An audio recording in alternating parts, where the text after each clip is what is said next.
presenter is Sammy Callender. Her presentation is titled Daughter, Live and Rein, Feminist Revision in Mary Leapor's Poetry.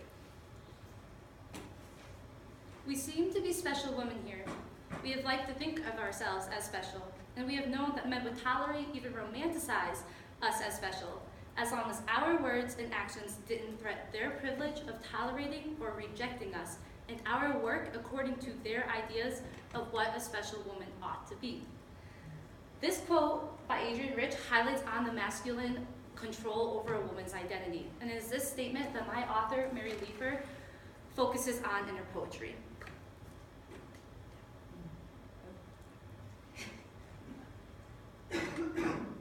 Mary Leapor is an 18th century poet. She was also known as a domestic servant, which is very astonishing that she is a topic of the 21st century due to the fact that she is a woman and the fact that she was a domestic servant.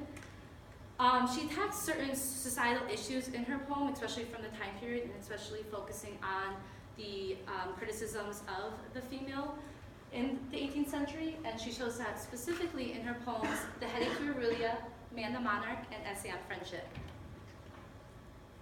But before going in depth on what she's criticizing about the patriarchal system, it's important to know how she does it. She takes the same notion of revision as radical feminist Adrienne Rich uses, and ultimately revision is defined as the act of looking back, of seeing with fresh eyes, of entering an old text from a new critical direction. So Rich is calling for this specifically so that women can reconstruct their identities that were created by men. She claims this drive to self-knowledge for women is more than a search of identity. It is part of our refusal of the self-destructiveness of a male-dominated society. Leapor's status in the literary canon has been a topic of argument for many critics. Specifically, one critic, Richard Green, focuses on how Leapor is more of a conservative writer who merely writes poetry about her experiences as a laboring woman in her society, which discriminates deeply on the basis of gender and class. While on the other hand, there's Donna Landry, who focuses on Leapor's works and claims them as most easily assailable to what we commonly describe today as radical feminism, with its polemics against patriarchy, male violence, and heterosexist containments of economies of desire. So this is where my thesis falls in. In my paper, I have taken Landry's claim of Leapor being a radical feminist by looking at Leapor's poetry specifically through Adrienne Rich's notion of revision. So in her poetry, Leapor criticizes the 18th century patriarchy by specifically revising the negative views of the female writer, the notions of male dominance over women, and the prescriptions of the restricted female role. By Leapor revising these, she can be perceived as a radical feminist of her time period. First, focusing on her revision of the female writer, it's important to know what specifically she is revising. So the patriarchy system had a negative viewpoint towards women writers, and usually it was filled with a form of satire. We see this in Alexander Pope's poem Rape of the Lock, where he's addressing the goddess of spleen, which is also known as bitter resentment. And he claims, "Hail, wayward queen, who rule the sex to 50 from 15, parents of vapors and female wit, who give the hysteric or poetic fit." So here he is pretty much claiming the woman writer as bitter resentment while also claiming hysteria with a female writer. So Leapor revises this by taking this exact satire and uses it to kind of take the pointing finger away from mocking women writers, and she points it towards the patriarchy system in itself. And she does it specifically through the excuse of what makes a woman and the reason why she cannot write. She claims, "For cramps and headaches are our due, we suffer justly for our crimes, for scandal you and I for rhymes." So here she is saying that because she is a woman and she goes through menstruation, which gives her cramps and headaches, she is suffering for her crimes of being a writer. She is using hyperbole and a reverse exaggeration to mock this indictment that the masculine figure has on the female writer. She then claims that nor cramps nor headaches shall prevail, I'll still write on and you shall rail. So here she is claiming that her being a female writer is not going to stop her from writing. And the fact, then she's also taking it a step forward by kind of ultimately claiming the patriarchy system as these cramps and headaches and saying that you giving me these cramps and headaches will not stop me from writing. Next, she revises the patriarchy system itself in her poem, Man the Monarch. Specifically, she is revising the creation story of Adam and Eve and its use of justification for the patriarchy system throughout history. So ultimately, Adam's prime role over Eve is used as justification for male dominance over women. And she does this by completely turning the creation story around.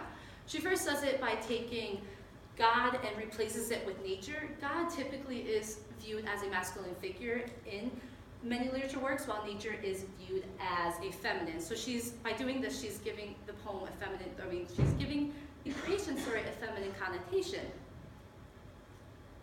She then focuses on how nature viewed women to be equal as men and to rule right next to them, but it was because of man's tyranny that she would not be able to do this. For she quotes that men were greed of power and he hugged the tottering throne, and he viewed his consort with an envious eye. Greed of power, he hugged the tottering throne, pleased with homage and would reign alone. And better to secure his doubtful rule, he rolled his wise eyeballs and pronounced her fool. The regal blood to distant ages runs, sires, brothers, husbands, and commanding sons. The scepter claim in every cottage brings a long succession of domestic kings. So here she's focusing on how men knew that women's potential could reach to their system, but they were envy, and through their greed and power hungriness and their tyranny, that they ultimately didn't want her to rule next to them. And then she claims that this patriarchy and male dominance isn't something that's only with high social class. It's in every cottage. For every father, brother, son is a domestic king over the family. Lastly is Leapor's revision of the woman's role in essay on the revision of the woman's restricted role in her poem Essay on Friendship. So here she is specifically revising what is known as passive womanhood, and Ellen Block claims it to be identified exclusively with such qualities or passive states of soul as meekness, modesty, availability, compassion, and piety, her calling with the dependency of marriage. So here Pollack is showing that women had one main role, and that was to be a wife. And if a woman stepped out of this role, she was viewed to be as a failed woman or categorized in a deviant role. So that means a woman could not be a spinster, she could not be a whore, she could not be a coquette. Ultimately, men, on the other hand, had this other alternative role that they could focus on. Even though marriage was typically supposed to be their other main role, also they did have the option to rely on male-to-male friendship. The reason why they could rely on this is because this male-to-male friendship was viewed a little more important than marriage in itself because of the intelligence that was involved in it and the lack of sexual desire. We see this also through represented in like Shakespeare's sonnets, this importance of male-to-male friendship. So Leapor takes this masculine friendship and offers it as an alternative role for marriage, saying that females can go through this friendship or have this friendship as an alternative to marriage too. She does this through her friendship with Bridget Fremantle, who she relied on through her later years of life, especially how Bridget Fremantle was a person that she relied on to help her get her poems made known to public. She then claims how Fremantle and her friendship is a little more important than Cytherea or Cupid, which are also known as representations of love. She then claims that yet there are some that keep a moderate way and can think an hour and be calm a day. She's talking about women here, and how that they can still be serene, compassionate, and kind, and walk through life's circuit with an equal mind. So women were known, their friendships were known to be kind of mocked because it involved gossip and jealousy. And she's saying not all women are like this, and she knows this because of her friendship with Bridget Fremantle. So ultimately, she is offering this female friendship as an alternative role to marriage.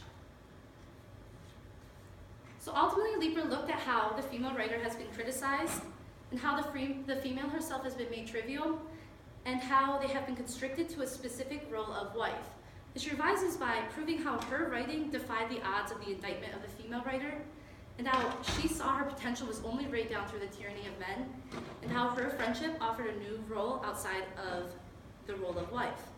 So ultimately, she showed that women could have this potential and could reach to the potential of the patriarchy system even higher. Mary Leapor, this domestic servant, whispered to women, "Daughter, live and reign."